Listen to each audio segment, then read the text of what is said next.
This is the most reckless foreign policy in our lifetimes, in American history. You are watching a group of decadent, in some cases senile leaders, casually dismiss the consequences of going to war with a nuclear-armed nation. Dismiss the consequences of nuclear war, like it's not even worth thinking about. But it is worth thinking about. They tell us daily Vladimir Putin is evil and insane, and that may well be true. But this same man has threatened to use nuclear weapons against the United States and Western Europe if this continues. And why don't we believe him? You may have missed this. The New York Times didn't seem to have time to cover it. But here's Russia's foreign minister just last week underscoring the point.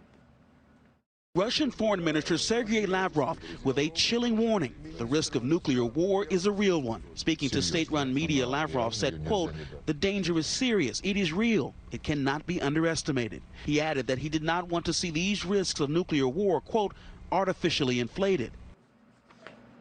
He does not see it as an artificially inflated risk, says Lavrov.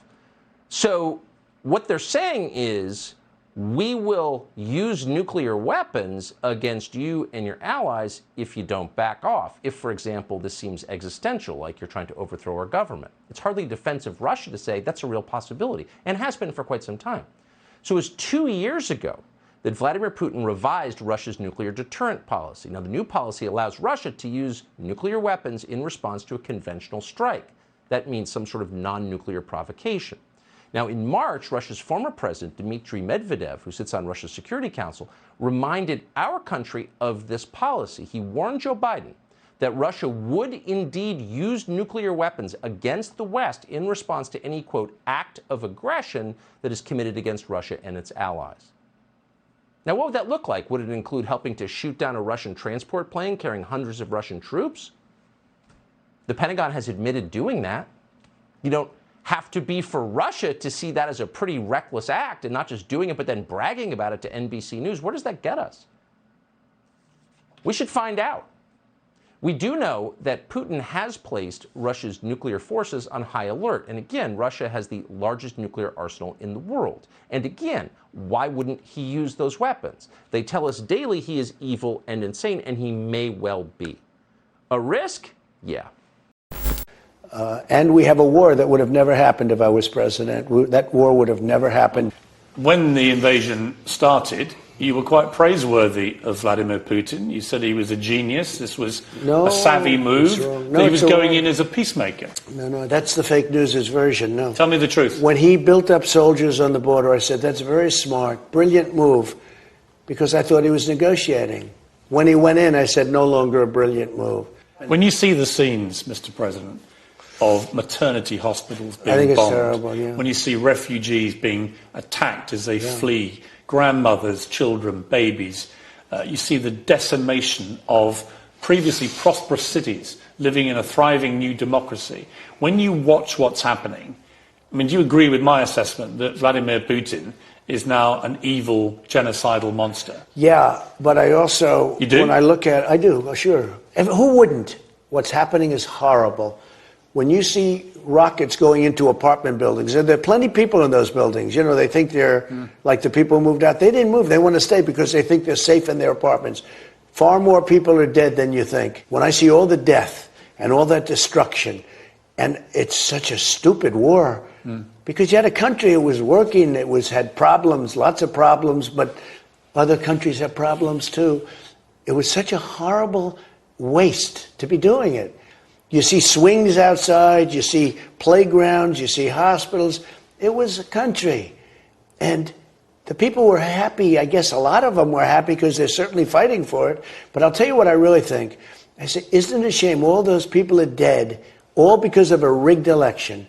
Because if our election wasn't rigged, you would have had nobody dead. When you said to Putin, don't invade Ukraine, what was his response? Well, I told him what our response was going to be, and his response was, really? I said, really? What did you say your response was? And you know what? If he believed me, good, but if he believed me only 5%, he would have said, I'll never do it. What did you say the response would be? I'm not going to say that. I'm not going to say that, but it was a very strong response. But did you threaten to use, for example, the nuclear capability? I don't want to talk about it. As he's been doing? I don't want to talk about that. What I did say is, we're going to be very strongly responding if you do that. I also said to President Xi, don't go into Taiwan.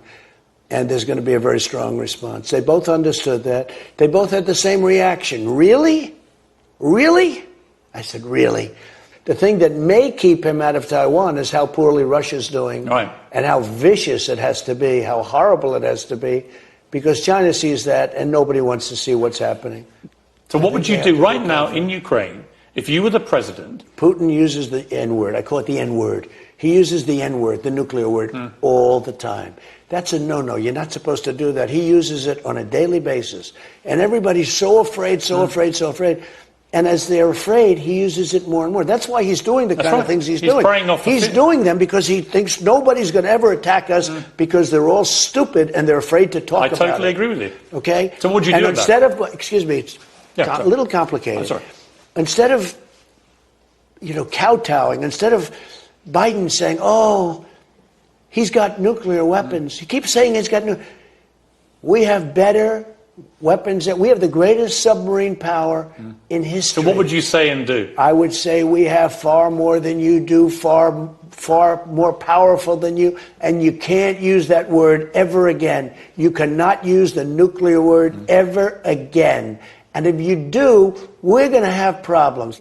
My reading of what you've been saying is that when you were talking to Putin, when you were president, and he was talking about potentially invading Ukraine, that you threatened him with your nuclear capability. I threatened him like he has never been threatened before. Did you threaten to use nuclear weapons? I don't want to say that.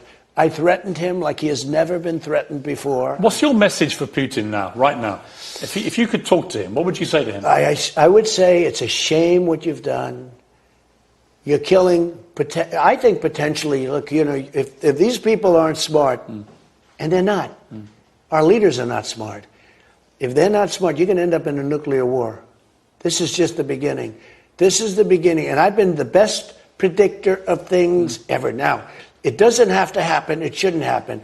But if our people aren't smart, you're going to end up in a nuclear war. So what's your message to him? I think they're dealing with... If he's watching this interview, and he will be, look, what would you say to him? I think they're dealing with him incorrectly. I think what they're saying...